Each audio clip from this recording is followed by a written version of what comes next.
Good morning and welcome to Day 76, Geriatric 1944's Rambling Old Coronavirus Diaries. Today, copyright claims. Now, this is a strange one of probably no interest to most of you, but for those of you who are interested in the world of music and art, writing books, making films, doing all the various bits and pieces I do, copyright has got into a terrible mess since they invented the internet and sharing, and instead of people buying things, and they used to buy wax cylinders that you wound up to make music. The sun has got his hat on, hip hip hip hooray. And then it developed with films as well. You watch films on a screen that was projected, and then everything adapted again. And it went through so many phases, and music went through the phases of vinyl. Not just his master's voice, a dog listening to a giant sort of earpiece, but it went to vinyl and then 8-track cassettes, it went to small cassettes, it went to CDs, it went to all sorts of things, and finally it went to downloads, and then from downloads, which are now almost dead, by the way, it went into streaming and everything else. During the process of this, people who made money from music, and that's never been most of our priority. Most of our priority is to make good music that we're proud of. I consider music very much an art form, as I consider my films and my books to be art forms. But we do need to make money so that it can actually fund us to make more records. I was dead lucky. I was a teenager when I wrote, and then I recorded Everyone's Gone to the Moon. I was on a tiny little royalty. I think I was on 2% as a singer. But as a writer and a part publisher, I made quite a lot of money, enough to buy this little house for £18,650 back in the 1960s. I still live here today, and it's worth a little bit more than that now. And I've done very well, thank you, to music over the years. But recently it's become very, very difficult. And a lot of people who ought to be getting paid for the songs they write, the music they sing, the performances, are not getting paid at all. This whole coronavirus thing hasn't helped, of course, with live concerts and gigs being cancelled. And there are very major artists, some of whom are quite good friends of mine, who have had to scrap tours. There are no concerts anymore. The whole thing has fallen apart. No Glastonbury, no Eurovision. But meanwhile, online continues to do very well, and there is something, I'm not quite sure what they're called, something like algorithms or something, that actually works out what songs are due to be paid to who and so on.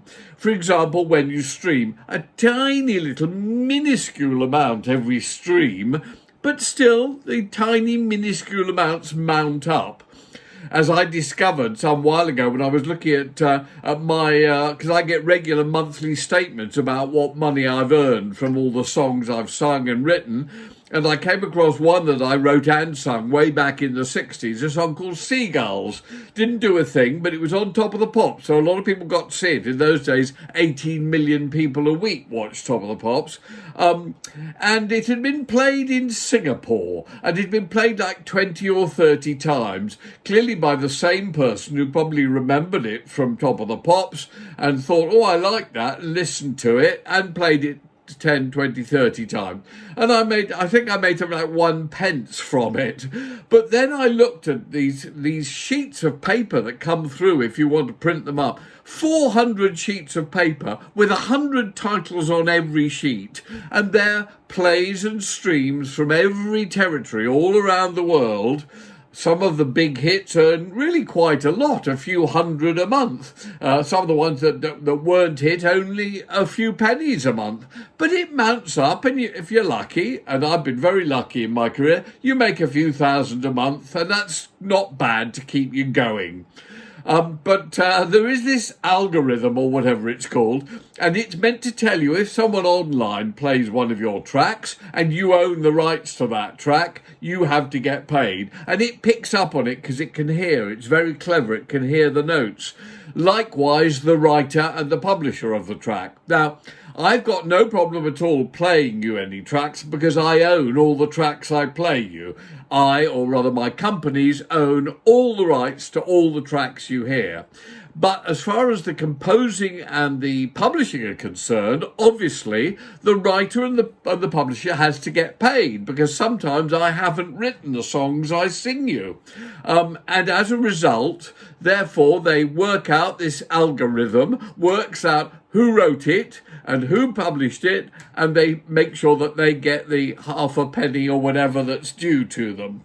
Well, this has quite amused me lately, doing this daily diary, because it tells you that you're told every time if there is a copyright claim on one of the tracks you've put out. And the copyright claim means that somebody has claimed the writing or the publishing on it. As I said, I own all the rights to the master, most of which I've sung, but also I own all the rights to those I've produced and so on. Anyway, I was quite amused by three separate things. First and foremost, Bob Dylan. Now, Dylan has a very good publishing company, and they're on to even the slightest hint of one of his songs. However, there was no copyright claim to my version of The Times They Are A-Changing. Clearly, it sounded so unlike his song that they haven't picked up on it. Well, that made me giggle. If you remember, I did it in a really punky fashion. And normally they pick up on the slightest, even if you use 4 or 5 words that are similar to one of his songs, instantly get a copyright claim of publishing for his song. Nope. They missed that one entirely. Likewise, the Rolling Stones. Mick Jagger and Keith Richards are very good. Their publishing company, Essex, I think it certainly was in the past, are excellent at picking up on songs. But no, I played you Get Off of My Cloud yesterday, I think. And again, it's a completely different version, which I do like to do, different versions. No copyright claim. The Rolling Stones publishing company has not picked up on it. Not that they'd be due very much money. I think probably about a farthing each would be due from my plays on it. But even so, but the one that most amused me, which I may have even mentioned before, was when I did He's So Fine. And I thought that He's So Fine was very, very similar to the George Harrison hit My Sweet Lord. So I did He's So Fine in the style of My Sweet Lord. And in fact, it was played in the court case that the writers of He's So Fine brought against George Harrison, and the writers of He's So Fine won because the judge heard my version and thought those melodies are almost identical, and gave the award to the writers of He's So Fine. Yet, funnily enough, the copyright claim for my track was from the publishers of My Sweet Lord. They've claimed the rights to He's So Fine, which has already been found in court to belong to the writers of He's So Fine, not My Sweet Lord. Made me giggle. Anyway, I'm going to finish with another song I didn't write, and this one probably will be picked up on because it was a fairly straight cover. It wasn't totally different, but a really, really good country and western song, I think, if I remember rightly, by Jimmy Buffett. Anyway, I recorded it, and the reason I wanted to play you is because today is Sunday, and tomorrow will be Monday. So, ladies and gentlemen, here is a rather obscure Jonathan King track, which I like quite a lot. It's Come Monday. See you on Monday tomorrow.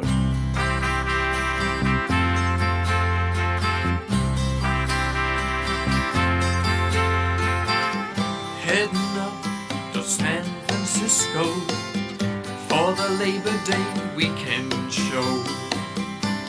I got my tennis shoes on. I guess I never was meant for glitter rock and roll. And honey, I didn't know that I'd be missing you so. Come Monday, it'll be alright. Come Monday, I'll be holding you tight. I spent 4 lonely days in the brown LA haze, and I just want you back by my side. Yes, it's been quite a summer.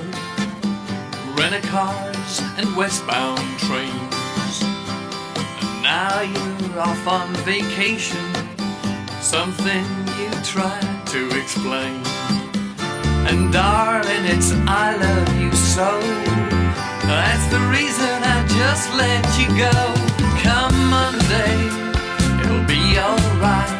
Come Monday, I'll be holding you tight. I've spent 4 lonely days in the brown LA haze, and I just want you back by my side. I can't help it, honey, you're that much a part of me now. Remember that night in Montana when we said there'd be no room for doubt?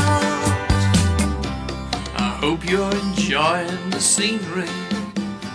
I know that it's pretty up there. We can go hiking on Tuesday.